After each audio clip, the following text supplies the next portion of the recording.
And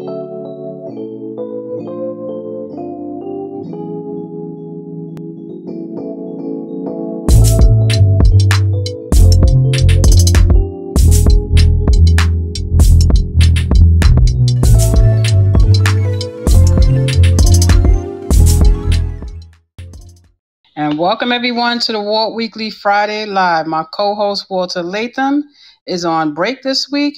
My co-host for today is Gregory Coleman, engineer at the Walt Weekly and COO of Illumination Media. Today's topic, Universal Basic Income Pros and Cons, brought to you by Soap and Love, Beauty Blends by Ami, Michelle Swiney here. Our intro and outro music is provided by Uncle Nephew. Joining us is our weekly panel members, Christopher Swiney out of New Jersey, retired New York sanitation worker and CEO of Johnny Ruth's Catering. Ernest J. Robinson out of Washington, D.C., Sergeant, U.S. Marine Corps, combat veteran, senior consultant at B. Ernest Leadership and Professional Consultant. Our next weekly panel is Honorable Gene Anthony Edwards, Male District Leader, 79th District out of the Bronx, New York. We'd like to welcome, as a new panel member, a poet and author, Judy Andrews out of Brooklyn, New York. I will put everyone's social media pages in the chat room. Welcome, members. Today's discussion will be on universal basic income, but right now we want to start off with the breaking news in the George Floyd case. How you guys feel about this new, the sentence that he got, Charvin? Greg, you want to start out? Well, Minnesota judge sentenced Derek Chauvin to 22 and a half years in prison. They were pushing for a 30-year sentence, but the judge sentenced him to 22 and a half years out of a possible 40.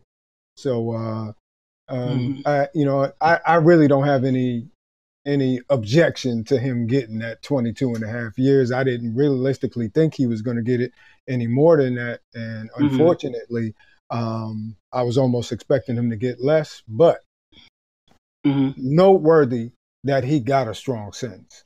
Right, but they're saying also that he may only serve 2/3 of it, but he still has pending federal charges. So yeah, that's what I was going to add. He still has him and the other three officers still have federal charges to face. So we'll see how that turns out. Yeah, I think those years that he gets, I don't think they're going to be that long, but I think that he will suffer in prison because they're not going to have it. Right. They're not going to have it. I think that the other officers who were with him, they may not get as much time, but I do hope that they are not acquitted, because then we will have to be in the streets again. Definitely. Protesting.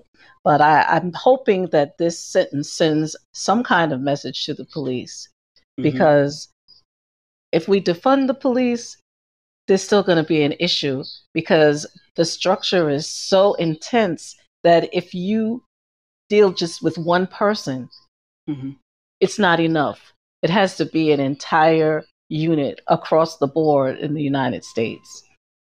So I hope this sentence sends a powerful message. I appreciate that. Thank you, Ernest. Yeah, I don't think that the message should be so strong to the police as it should be a message to prosecutors and judges across the country, because the issues is not necessarily those who violate the laws or the rights of others. It's those that don't uphold justice in the court of law.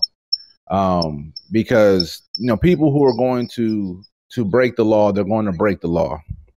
But it's up to the judges and district attorneys, prosecutors, to being able to uphold the law, and that's what we saw today. Right. That justice was served. Again, to Greg's point, could have been 40 years, could have been 60 years, whatever. But this is a strong, significant sentence. I do agree that yes, it should be a message to other police officers, as Judy had said, that that you can be held accountable.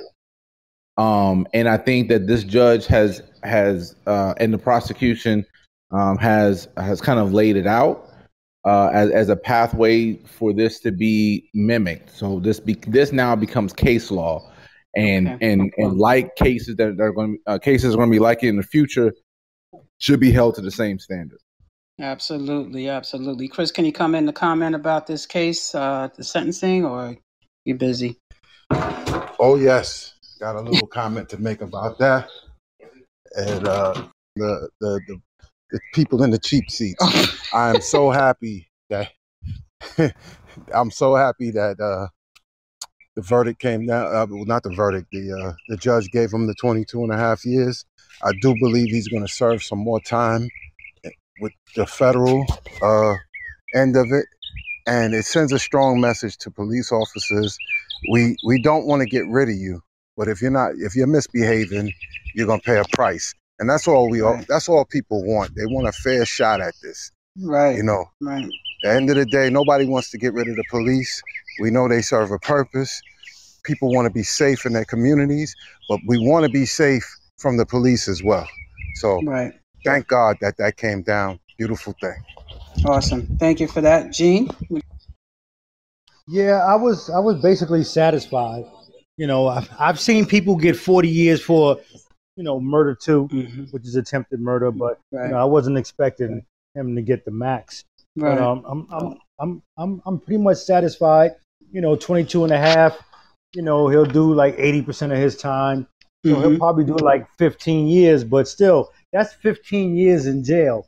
And I tell you what, I couldn't stand 15 seconds in jail, right. So he even if he's in protective custody, that's even worse because now you can't even get out and walk around. You gotta have you gotta have a CO walk you around the yard for 1 hour a day. Other 23 hours of the day, you are in your cell. Locked up. He's gonna live. He's living a hell for the next at least 15 years. So I'm satisfied with that. Awesome. Hey, Michelle. Michelle. Yes, there was one thing I wanted to add, and I don't know if you want to get to it. I know we have a topic to talk about, but no, we can focus on this right now. Okay, so I had a little bit of disappointment with the I don't know if everyone heard the mother. Yes, I was going to speak on her. Yes. Go ahead, preach, okay, brother. So, go ahead. Yeah, so it was it's so delusional to me. I mean, when I was growing up, my mother, my grandmother, they loved me to life, right? And God rest my grandmother's soul right now, but who's not with us anymore. But they say if you do something to get yourself in trouble, don't call me if you in jail. Don't call. Yes. Because you are responsible for your actions. For her to sit there and say that she believes in her son's innocence. Right. But then also the audacity to sit there and say how she will not be able to give a special hug or call her, talk to her son on the phone and everything else, while another mother and family has lost and daughter who lost her father, who would never be able to see her graduate or her get married or her, have a child or whatever. So the audacity that Derek Chauvin's mother showed in there, I mean, to show the level of insensitivity, the lack of empathy, and the lack of awareness. And blaming the media, making them out to be a monster. Oh, absolutely. Right. I mean, but go ahead. No, you said exactly what I was going to say. How she was raised. Yeah, so what type of person she is. Yeah. Definitely. You took the words right out of my mouth, Ernest. I appreciate that. But yes, it's tragic. And, even on the news, they recognized that every person that was on there, regardless if they were on Chauvin's side or Floyd's side, they all said the same thing, how she focused on her son. And she did not even acknowledge his family, the Floyd family, at all whatsoever. No. And there's still no remorse from any of them. None. They still believe they did nothing wrong. They still believe I wish they had his everything they did was through their training. Can I chime in with this? Now she knows what it feels like for us when we don't when we get convicted of things that we didn't There do, you go. and our mothers are saying, I'm never going to be able to hold my son again, or Right. somebody's son is murdered, now she knows what that feels like and what that looks like. Exactly. Well, I would caveat that, because there's a lot more black men who go to jail for things that they really did not do. That's right. You can't hold and touch your son. This dude was a cold-blooded murderer. Yes. And for her to describe how caring and how big of a heart he has and all of these things, again, was just so disillusional. But I understand the sentiment, Chris, that you were saying about the fact that, despite right, wrong, or indifferent, he's still going to jail. I was putting it out there like that because so many times when we are innocent and our son is that good person, but he's sent to jail and no sympathy is given. Right. You know, that's how I meant it. Like, I got you. He needs to go to jail. He deserves it. And if she's delusional and she wants to be delusional and they're looking to blame, because that's all they want to do, is no accountability. Right. Well, there is accountability. The judge handed it down. You want to go hug your son? Go visit him. There you go. Right. For that 1 hour he'll have, right? If that, but yeah. Yeah, if that. Even if he probably won't even get visitation. You know? That's crazy. But, you know, exactly, that's bottom line. Like, it is what it is. You got an hour, buddy. You got to pick and choose wisely what you're going to do with that 1 hour. But, you know, even if it was, I saw a young lady on the news after she was crying, hysterical, saying that, you know, if that was us, there would have been more time. You know, if it was a black person that did that, they would have got the maximum time, 30. I mean, we go to jail for a joint, possession at the, for many years back in the 80s. They were just arresting us and they gave us more sentencing than a white person would for a drug charge, which is for anything. It just doesn't have to be a drug charge. It could have been anything. If we got more time than they would serve. So I almost think that if you were to kill a police officer, you would actually go to jail for capital murder. Right. Yeah. Which in most states carries a death sentence. And I think that now I'm not don't want to insinuate or infer that if there's a justified homicide but by a police officer to a civilian, that they should automatically get capital murder. But I think that if a murder is not, and it's not a justifiable homicide, but if a murder is to be found, just like Derek Chauvin was, I think that a capital murder sentence or judgment or verdict should be what is rendered. So it should carry the same weight as exactly. if a civilian were to kill a police officer, because that is unjust, right? Because that wouldn't be justifiable homicide. And I think if a police officer murders a civilian where there's no justifiable homicide, it should be a capital murder just the same. Right. I think also, the police have this clause, in their union, which is called qualified immunity. And if they have qualified immunity, which is why we want this idea of defunding the police to be important and to be passed through, if they have qualified immunity, that means that they can't get a lawyer and have the union back them at the same time and support their case if they're in an incident of police brutality. So they want to take that away from them, because right now they have that. And that's what Mr. Chauvin, the lawyer, was trying to prove, that this was because of his training. This is why he committed this act. But without qualified immunity, they would have thrown the case out right away and he would have been sentenced a long time ago. So that's one aspect of defunding the police that we really need to pass through.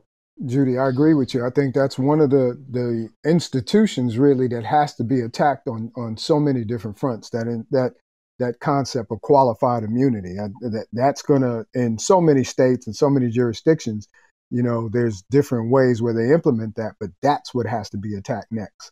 Qualified immunity has to be gotten rid of. When you look, as far as anything is concerned, this man was found guilty of murder. He's a criminal, and treat him and sentence him as such. Plain and simple. Right. And to piggyback the sympathies from his mom. Go ahead. No. I was just going to say, to piggyback that qualified immunity, that is what is really got them up in arms. And that's why they're pushing so hard and trying to make it seem like you want to defund the police and get rid of the police, because they want to protect that qualified immunity. Absolutely.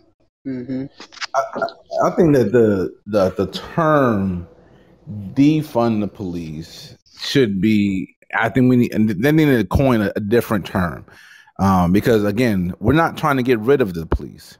We're trying to redistribute how the police is funded, that in most cases militarizes the police, and redistribute those funds within the community in order to being able to support healthy community policing. Other agencies, Department of Social Services, and ancillary support that police need, that the community needs in order to keep the community safe, versus again militarizing the police to do X, Y, and Z things that they don't need to be doing. And so, but the term itself has such a negative connotation on both sides, on those who are trying to protect the police and on the side of those who want to quote unquote defund the police, because they think it's all about getting rid of police, and that's not what's being advocated for, or should not be what's advocated for, because despite anything, we still need police, we need fire department, we need emergency responders, and there's no mitigating that. Like we need those things, but we need to do it smartly and structured. Awesome. Appreciate that. So we're going to move on to our topic today, guys. Universal basic income, also called unconditional basic income, citizens basic income guaranteed, or like a living stipend. So Greg, I'm going to hand this over to you. You have the questions for the panel. You can start with that, and we'll get into universal income. You there, Greg? Yeah, I'm going to touch on it. Briefly. The concept of universal basic income isn't a new concept, but it's been around for centuries. But what thrusted it back into a national conversation was presidential candidate Andrew Yang's assertion that increasing automation and the use of artificial intelligence is eliminating American jobs at an alarming rate. That was primarily the backbone of his campaign. With so much attention going to the front runners of both parties, universal basic income kind of got lost in the conversation. It didn't get as much attention as it deserved because of the dramatics going on during the presidential season. We want to take a deeper look on the Walt Weekly at with our panelists at exactly what universal basic income is. But when he was running for president back in 2019, he did an interview with USA Today, and I was reading that he said that if he could have this kind of forward-thinking movement where he would give $1,000 a month to every American, it would eliminate a lot of poverty in the country. There are 34 million Americans today, as well as in 2020 and 2019, who, were poor, who could not afford anything. So he feels that if you could have $1,000 a month, you would feel less stressed. In the interview, he was explaining you would be able to function. You could do the things that you love and deal with the dreams that you have for your future. If you're in college, many of the jobs, have disappeared. And one of the reasons DT, or I really hate to say his name, but one of the reasons Donald Trump got elected was because these people thought that he would bring back, coal mining and, jobs where you're working with your hands and you're working, on items where you don't have to use a computer or technology. Right. But technology is really replacing, AI technology is really replacing many of the jobs that people used to do, from the airport to cashiers to even teachers. You can go online and go to school and get a degree. So maybe, I don't know if $1,000 would be even enough. And that he wanted to tax the rich so that, the money, when asked by a reporter who was interviewing him, he asked him, well, where's this money going to come from if you have trillions of dollars coming out of the government? Where really is the government is this coming from? And of course, Mr. Yang was saying, well, you could tax the wealthy, the people who own companies like Uber and, Amazon, Target, all of these companies where their CEOs and COOs are billionaires. When they pay their taxes, which they don't pay that much, we've learned from the former president, they don't pay that much. Exactly. That money could come from the taxes. So, that could be a great idea. But then you have the other issue of welfare, because once if you paid me $1,000 a month when I was right out of college, I wouldn't be looking for a job. I really, to be honestly, I would be trying to hang out. I mean, I wouldn't even want to hang out, but I would really use the money the way that a 20-something would use the money, rather than someone who's older. So it has the pros and the cons, but I still believe in the idea personally. I think that it could help a lot of people. Because there are a lot of people who are suffering. We appreciate that. Ernest, you want to elaborate on that? Oh yeah, I mean, I don't think there's any perfect system. I think the idea is a very, I think it's a good idea. I think that I think sometimes we misconstrue taxes and funding from the government. And don't understand that they're almost one and the same, because the government is funded by taxes, by tax dollars, and in different ways taxes go to different entities, but it's still all so we'll pay more. So the rich will pay more, and those taxes will go to redistribute the wealth. And that's just another term of actually redistribution of wealth, really, is by giving $1,000. I think that there are people, no matter how much money that they make, are going to be bad with money. So whether you make a lot of money, people are bad with money. And whether you make a little bit of money, people are bad with money. But I can concede that the concept of the economy being able to sustain itself, because all of that money would actually recycle. So if you're bad with money, you get an extra $1,000. Well, that's another $1,000 going back into the economy, right? Because it's not staying in your pocket and it's not appreciating anywhere else. It's going back into the economy, right? If you're able to, pay your bills and everything else, that's still helping the economy, because every time you pay your water bill and all your utilities, and you're maintaining your mortgage, you're helping out the banks, you're helping out percentage rates, you're helping out the city with paying your utilities. So I think there's a tremendous upside if that $1,000 was there. I think it would, in some cases, it might be able to prevent some crimes. In some cases, it may increase more crimes because now people know you got more money. I mean, there's, like you said, there's a give and take with it all, but I think there's more of an upside to actually having it than not having it. I agree, and I think it would limit crime, because people who are desperate. If you are desperate and you don't have any food, you're the place that you live in is in squalor, you're going to do whatever you can to make a buck. That's why a lot of people turn to drug dealing, because it's easy money and you can get it. It's dangerous money, but you can make a lot of money doing it. Right. So giving someone $1,000 a month who does not have to pay a lot of rent, or someone who doesn't have to go to a job that's going to stress them out, would definitely improve their living standard. So Right. I agree with it. I just don't know how it would actually be done in America, because there's just so many things that could go wrong. Right. Oh, Right. actually, there was something else I wanted to add. So that and because Judy brought up a point about low income housing.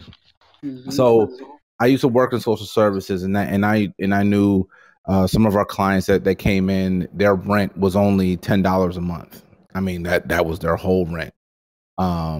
And a lot of them, and many of them lived off of SSI or SSD, and that's Social Security income or Social Security disability, and also receive food stamps.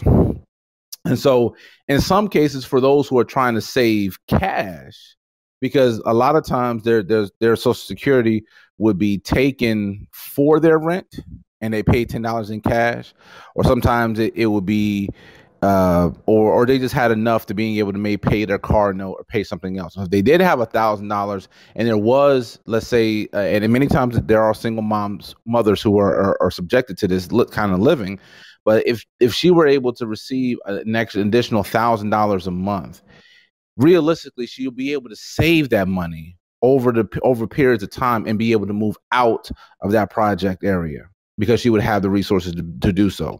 For your regular average family that's making anywhere from 50,000-60,000 to your $120,000, an additional $1,000 a month is dance lessons. It's a small vacation for the family. It's books for their kids that are in college. So I think there's, again, a tremendous upside despite the economical differences between families that there can be, and so I mean, I don't know, maybe if I don't know if the voting is done in New York yet. If y'all got Mayor Yang to get in there. No, he's no, Eric Adams. I know. All right. So. And Curtis Slewa, Guardian Angel. Oh boy, that's gonna be a trip. He had Giuliani backing him, so we'll see how that goes. So here's one of the things I wanted to touch on and ask, definitely among the panelists, is, would universal basic income be considered a form of welfare? And I want to start, Gene, how do you feel about that? Gene, you still with us? Yeah, I'm here. When capitalism was started, it was basically meant for there to be a caste system. Well, middle class wasn't really created. It was like wealthy, and then the poor. And I remember, my mother gave me a book when I was a younger man called Regulating the Poor, and it was talking about, FDR and the, Great New Deal and things of that nature. And, so when I see UBI, I just think about the Great New Deal and how America created a middle class for white people. So if there's a way to create a middle class for people of color, then I'm all with it. That's how I feel about it. But understanding capitalism, somebody has to be at the bottom. So to me, the lazy people, or the people that are unlearned because they want to remain unlearned, they'll remain at the bottom. But if we could create a middle class for people of color, then I'm not against it. Okay. How about you, Chris? Well, first let me say it's the one thing that would damage a capitalist society, right? Because, as Gene says, there needs to be a class system here in order for capitalism to excel, right? I do think that it's something that could work, right? But we are so conditioned as Americans in this country, we feel sorry for big business before we'll feel sorry for each other. Oh, why should the big business have to pay the extra taxes? We'll find so many other reasons other than why it would work for us. It would get defeated by us before it even got anywhere, because people would argue against it, like they have been when they gave the rich, the uber rich, the tax breaks and the cuts, and they were like 1,000 times before they were expected to trickle down, and it never trickles down. People forget that, but people fought hard for companies and big conglomerates to get tax breaks. Right. But if you told somebody, well, somebody's going to get an extra $50 in their welfare, they lose their minds. Oh, these people are lazy. They don't want to work. They'll find so many other reasons to fight against helping themselves. So to get the people in this country to change their mindset and really look at it, because like you said, if you had an extra $1,000 a month coming into a household where they're living in public housing, now they can work themselves into getting out of public housing, and that family in turn is now not stressing the system and is actually saving money. But if you look at it that way, objectively, nothing's perfect. It's going to have some hiccups. It's going to have some things that we got to work through. But the thought, if you really think about it, is something that can work. We just got to get our minds wrapped around helping us before we help the rich. Absolutely. Okay. And that kind of leads me into my next question. Hold on, Greg. Yeah. Go ahead, Ernest. Yep. Because what I wanted to do for the people is I wanted to define welfare to answer your question. Okay. And it's the statutory procedure or social effort designed to promote the basic physical and material well-being of people in need. And in North America, it's the financial support given to people in need. So the thing about it is that the people in need actually does not distinguish their social economical status, because those big banks and the automotive industry were considered to be in need, and where they receive government subsidized funding to being able to sustain their businesses. So they were in need. Corporate welfare. Yes, right. Absolutely. And so I think to Chris's point about fixing our mindsets, that we have to get past the fact of what we consider to be in need, and not that it's only those who make less than $15,000 or whatever have you. Yes, they're below what's considered to be the poverty line. But what is in need is every family is somewhat in need. I mean, you got two working adults in a household, whatever case it be. You work 60 hours a week. You got $120,000, but you're paying almost $60,000 a year in your rent or your mortgage, and you got to try to eat and everything else. And gas is $3, and probably somewhere in New York is $3.50, $4 a gallon or whatever case may be. And and you're in need. So I think that, again, Chris hit the point, and I wanted to define what welfare is, so that people can get past the fact and stop looking down on other people who might be in need. And I think to address your question, would it be considered welfare? By definition, yes, it would be considered welfare. And would there be a statutory limit to how much a person can make before they would qualify outside of that realm? That possibly would happen. But Ernest, how many people had no problem bailing out the auto industry, giving them welfare? You're absolutely right. You had people, regular people, advocated for that, because we understood the enormity of those companies going under. Yeah. How many people it would affect globally. So we understood that. We just need to learn to understand that if we helped each other the same way, it's the same effect. We got to wrap our head around that. Great point. Yeah, how about you, right. Judy?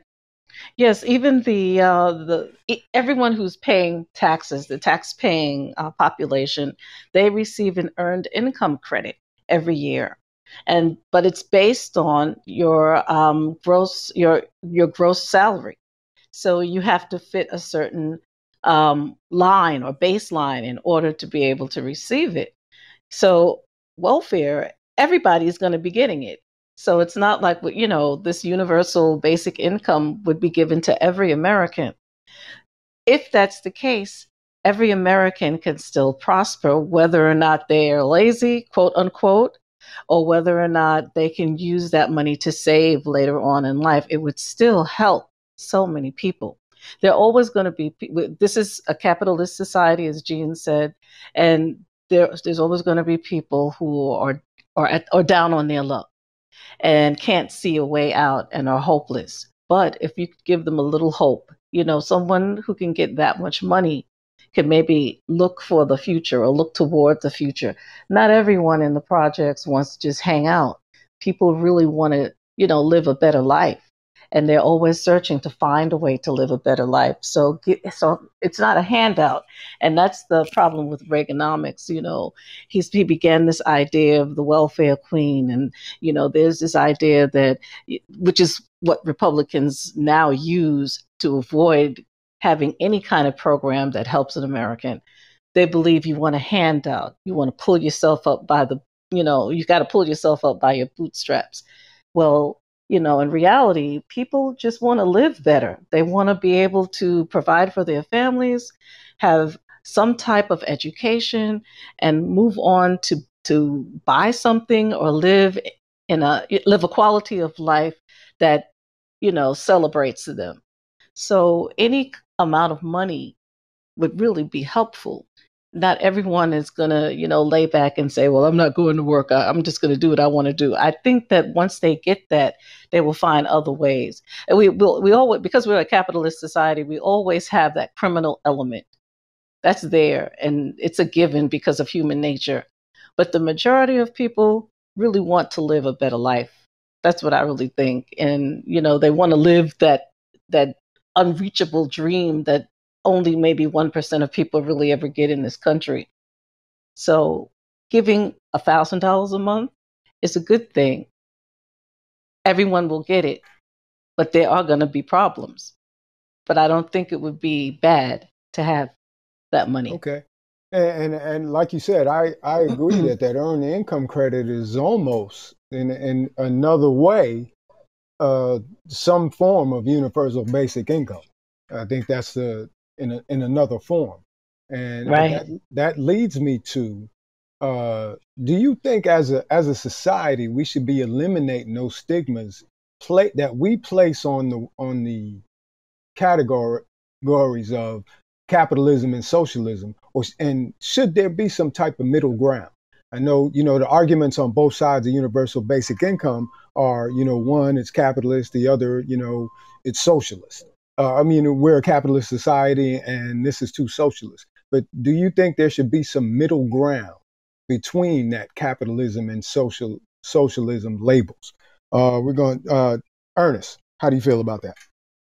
Yeah, it's called America.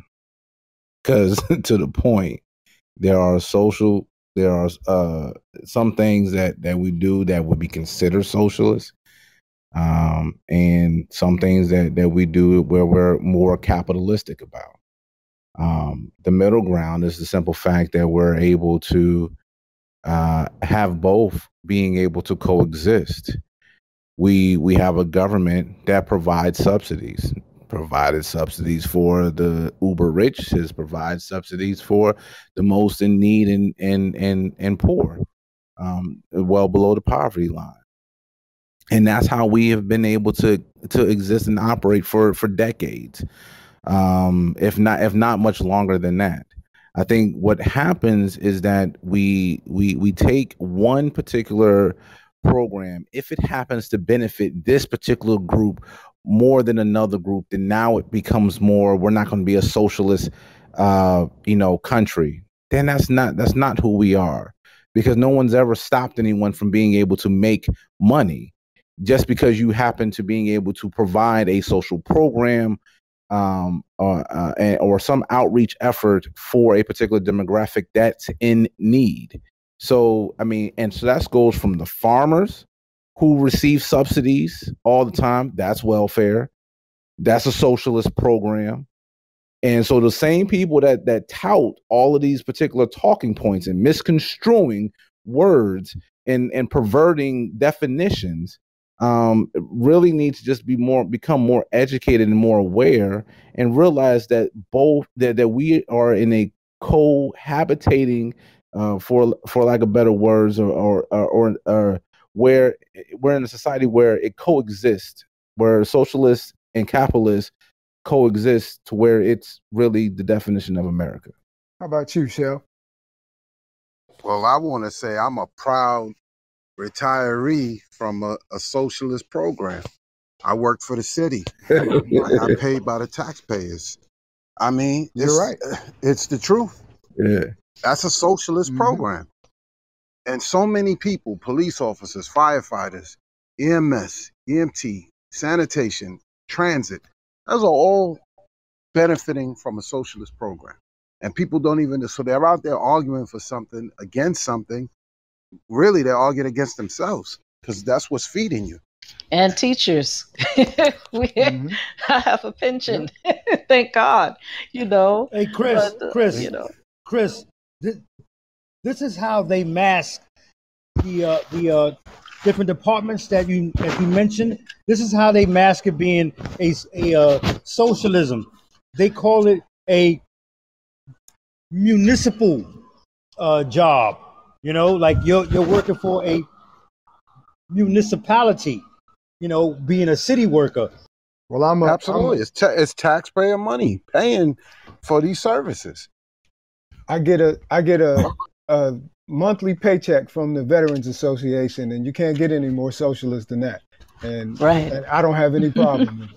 So yeah, and a matter of fact, again, it's making people understand how the system works. They really don't understand how they are and how they play into the system. You're a part of the system, and you don't even know how it works for and against you. It's just amazing. Yeah, I mean, that's that, and Chris is hitting right on the head. Like we really, I mean, and I'm grateful to Walt that we have this podcast, and I hope there's other podcasts that are out there that kind of shed light on these particular topics, because we need to talk about this more, even within our own communities, because a lot of people feel shame when it comes down to getting food stamps or any particular being on any welfare assistance or workforce development plans or et cetera, and not understanding that that's what it's there for, you know. Exactly. And so and we've all used and or benefit from it in some way, shape, form, or fashion. And ultimately, if we're able to make me a better man, a better woman for what it is that we do individually, we'll end up making our communities better in the long run. And so, again, both socialist and capitalistic programs exist in the United States of America. America's not a monolith. And, you know, that everyone's keep using that word for the last 2 years. So even our economic system is not monolithic in its approach. And they've both been able to succeed successfully without compromise of the other. So we're able to have welfare programs which we consider socialist, and we're able to, and everyone's able to be entrepreneurs or, you know, CEOs of whatever particular companies and make as much money as their heart so desires. But there are many people out there who don't want to see $1,000 a month help a family because it eliminates revenue for them. People make money off of other people's suffering. Yes. You know, when you have people, if $1,000 could, you know what that could change, how that can change the mental health of people in this country? And you know how much money they make off people being mentally disturbed or depressed or whatever? So, you know, there's always going to be people against these things because they profit from suffering in this country. And that kind of leads in. And just think of the... Go ahead, Judy. No. Mm-hmm.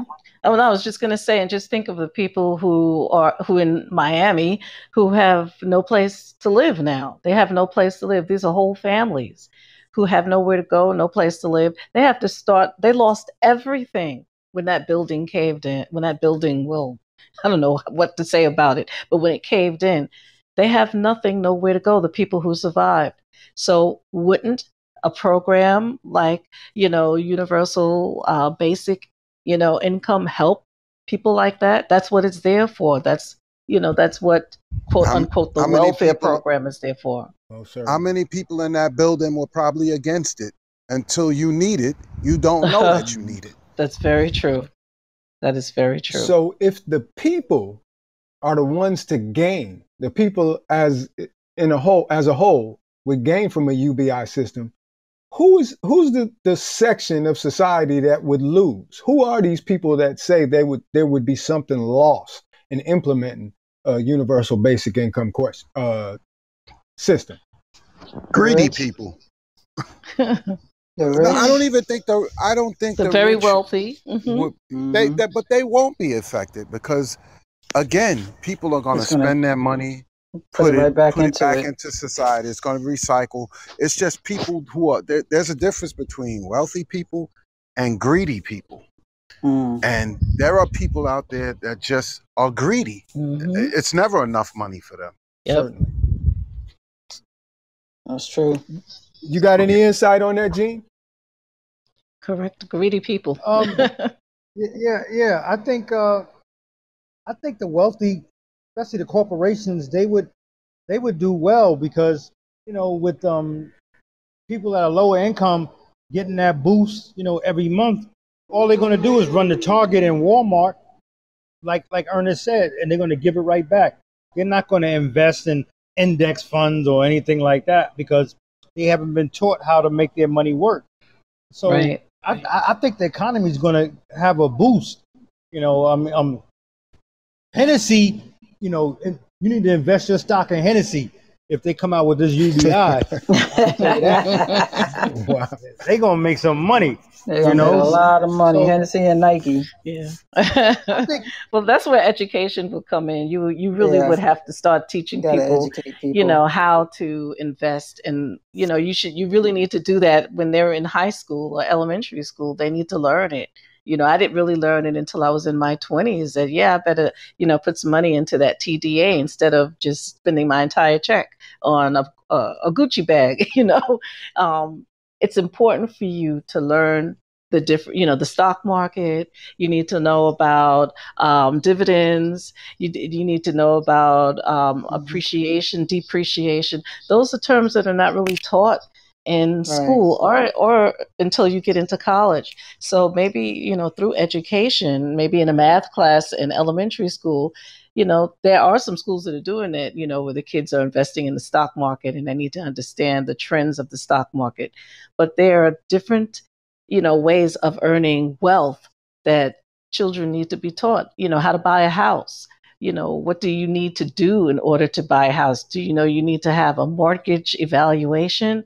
You need to go, and apply for a loan. How do you go about and get a loan? How do you go about? You getting a already loan? know society is Yeah. not going to teach us that because they don't want us to grow. So you have to teach it. Yeah. Yeah, From what you Right. learn, you pass it down to your children or your nieces and nephews or family members Yeah. to let them know. We Yeah. have to teach ourselves. That's And it something comes with a society is not business going to mind. do. Yeah, they don't Right. want us to be successful. So we Yeah. have to learn Yeah. that on We've our own. seen Just like that. we have to learn our Black history on our own. I think That's it's right. in the same, just like you said, Shell. I mean, you can definitely compare it to Black history because I don't think we should leave it up to society. That's Exactly. something that we have to do on our own. Right. We can't Mhm. we can't wait for the folks that we say victimize us to teach us. We Right. have to Right. take the initiative and learn that. And I think, that's kind of where I come from with my next question, something that speaks to the heart and the philosophy of the people. And is it the obligation of the government to take care of the less fortunate or a responsibility of the people? And I want to ask every one of you that and get your take on that. Judy? I think that it's both. I think we need to be able to help people who cannot help themselves for whatever reason. And we also need to lift. If we've done something great and we've been able to be successful, we should pass that on, and not get so upset like, oh, well, who does she think she is? Just be, she thinks she's better than us. We need to get rid of that mentality and go out and really begin to help others. And it can be done, and it is done. It is being done. But we really need to focus on how we can help our families. It starts with the family. And if the family can't do it, then it starts with the help that we get from an organization or the government or a neighbor or someone who is doing better. And that's the way it's always been in the African American community. We lifted each other up. And now, because of, I hate to say this, but I think it's true, because of integration, we have fallen by the wayside and everyone is out for themselves. But when we were together with those, in those Black towns or in those Black communities, everyone looked out for each other. And I think we need to go back to that and start doing that again. It is happening, but in very small amounts, in very small communities around the country. You're Great right. points. I agree. It takes a village, Judy. Definitely. Yes. We have to teach. Right. We have to stick within our community, help our community, and teach our children. My son is a perfect Yes. example. I made a lot of financial mistakes growing up. I made some decent money, didn't do smart things with it. And at my age now, I'm seeing more, and I can teach my son more, where he can learn from my mistakes and don't make the same decisions that I make. Think about it. Do your own research on top of it. Don't take my word for it. But, he had a hard lesson he learned dabbling in Bitcoins, didn't listen, and he lost. So that's his first, first loss of money, at his age. But he learned from it. As long as you learn from it and you grow from it, it helps. But it does take a village. We have to teach. And, even if you're just talking to somebody, that you meet off the street, just, if you start a conversation, you're talking about finance, just give that person, information. You learn something new every day. So sharing and caring, means a lot in our community. Yeah. And when I was in college, they, people like agencies, companies like American Express and all of the credit card companies would actually show up on career night and offer us these cards. And you're like, you get your first credit card at 18. You lost your damn mind. You're in debt by the time you're 21. Right. Vultures. So we have to teach our kids about credit. You got to teach them about credit. Exactly. That's right. How about you, Ernest? Okay, Ernest. Yeah. Yeah. I agree with what Judy has said. I think it's both, and I think that the way that we should look at our communities, our elected officials should be representative or indicative of what our community, reflective of what our communities look like. So it should be somebody from our community that is our elected official, that speaks and votes on behalf of us.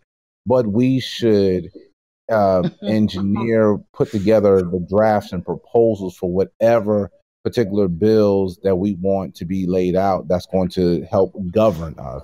So we should be self-governing in such a way that that the elected officials in the community are synonymous. To your point about whether it's history, whether it's financial literacy.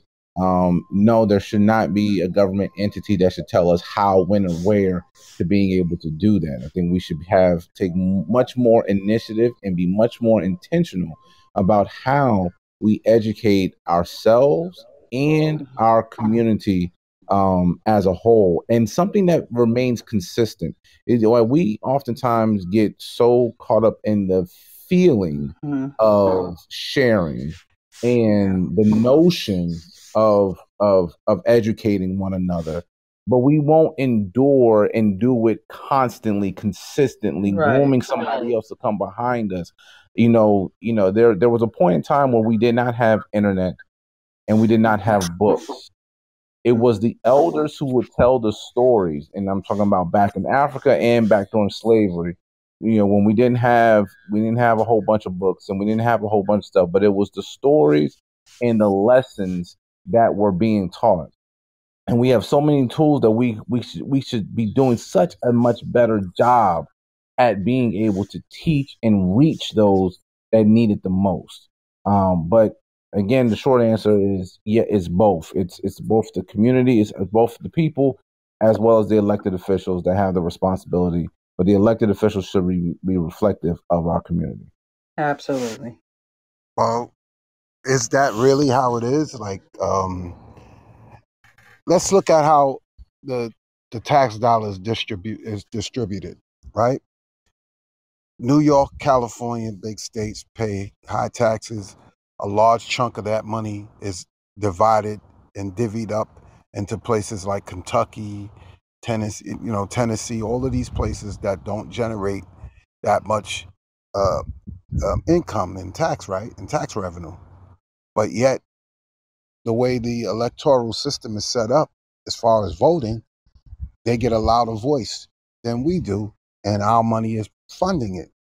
So it's crazy how that system works, right? You're putting your money into a system, you should have a say. But because we are a bigger state, right, and we have more people, they had to try to make it a little bit fair. But yet my money is funding ideas that I don't agree with. So it's already happening, right?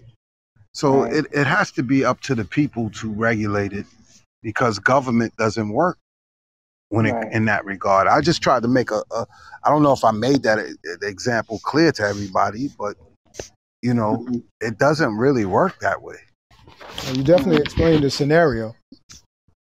So, how about you, Gene? Our government official, is it the obligation of the government to take care of the people and the less fortunate, or is it the responsibility of the people? Or is it a combination of them both? It's a combination of both. People have to seize the opportunities that are out there. Like for instance, in New York State, if you live in New York State, you can go to college. You could go to a state college for free. And I don't see many people taking advantage of that. Well, people of color, I'm talking about black people taking advantage of that. And then they have subsidies for the city universities as well. And I see more people going to city universities. So, that's a good thing, I guess. But I always looked at, college, the type of school you go to will determine the type of career path you have. So, for instance, students that go to city universities, they basically get trained to have city jobs. Like, like Chris said, whether it's sanitation, police, school teachers, etc. People that go to state universities, they get groomed to be the supervisors of these said, city jobs. And students that go to private institutions, they normally do better and get jobs that put them in the upper middle class. But as far as the government's responsibility, I use FDR and the Great New Deal as an analogy. If the president of the United States could create an entire economy for white people to take them, from poverty and make them middle class and give them land and things of that nature, then yeah, it is the responsibility of the government, simply because it's been done before. Well, you definitely bring up something, Gene, when it comes to, the educational aspects of it, that I'd love to have set aside a show just for that discussion, because I think it definitely needs to be had. But I appreciate everybody on these questions and their insight. Michelle? Awesome, Greg. Awesome. Yes, I pretty much agree with everything everyone said. It is a responsibility for both. So, everyone, we're going to close it out early, if everybody's okay with that. Anyone else has any final words they would like to contribute to today's podcast before I go into my closing? This is a great topic, and we really need to discuss it even more. Yeah, we'll definitely discuss it even more. Yeah, we don't have a lot of time, but we can always come back to this in the future. Yeah, thank you, guys. Yes. So, thank you all. I want to thank my co-host, Greg Coleman. Hold on. I have okay. Michelle, I have one thing to close Hold on. Go ahead. I love it. Go ahead. Go ahead, Gene. This one is gonna, touch people a certain kind of way. But like I always say in my closing arguments, I'm going to speak the truth, and I don't care, who doesn't like it, or nor how they're affected by it. When it comes to UBI and the government's responsibility and things of that nature, back in like 1970, after the Vietnam War, the government started giving subsidies to black women with the caveat that the black man couldn't be in a household. And that's where the welfare queen was born. So right now I'm talking to black men. Nobody's coming to save you. You're going to have to go out there and get it yourself legally, because if you're in jail, you're no help to anyone in your family. But black men, nobody's going to come and save you. The black woman could always get saved, by the government. But black man, nobody's coming to save you. You're going to have to go out there and get it. If it means you have to go to school at night, take online classes while you're working 2 jobs, do what you have to do to establish yourself in this society. And just remember, nobody's going to come and save you. That's all. That's right. And black men at the time took care of their family. It's just a recent phenomenon that you have so many African American men who are in jail, who are going down this system. So we have to get rid of that stereotype, because there are black men out there taking care of their business. There you go. They're doing it. There you go. Amen. Amen to that. Yes, thank you, everybody. Okay, up next week, Wednesday, June 30th, we have a special release at 3 p.m. We got a big one. A big one. We have a candid interview with Walter Latham. Oh, yeah. That name is familiar, right? Who is the king of comedy, creator and producer of Kings and Queens of Comedy. He is, my co-host's son, Walter Latham Sr. So, So he's a producer, creator, King and Queens of Comedy, and the Bad Boys of Comedy. That will run, we will rebroadcast it again on Sunday. So we will not have a Friday live next week due to celebrating the 4th of July holiday. So thank you, everyone. Thank you, Greg, for being my co-host today. Thank you, Walter, for being in the background. I hope you had a great break. Thank you to our live audience for joining, and our weekly panel, Ernest, Greg, Chris, Christopher, Jean, and Judy. Thank you for your expertise on our topics that we have weekly. We appreciate you guys. You can find us at thewaltweekly.com. We're on IG and Facebook, The Walt Weekly, Twitter, Walt Weekly, Podbean, The Walt Weekly, iTunes, Spotify, iHeartRadio, Pandora, and other streaming platforms. We appreciate you guys. Have a safe and awesome holiday week. If you're traveling, be safe. Enjoy it. Thank you all. Have a good night. Thank you. Thank you. Same here to you. Blessings, everybody. Night, everybody. Have a great week. Good night. Good night.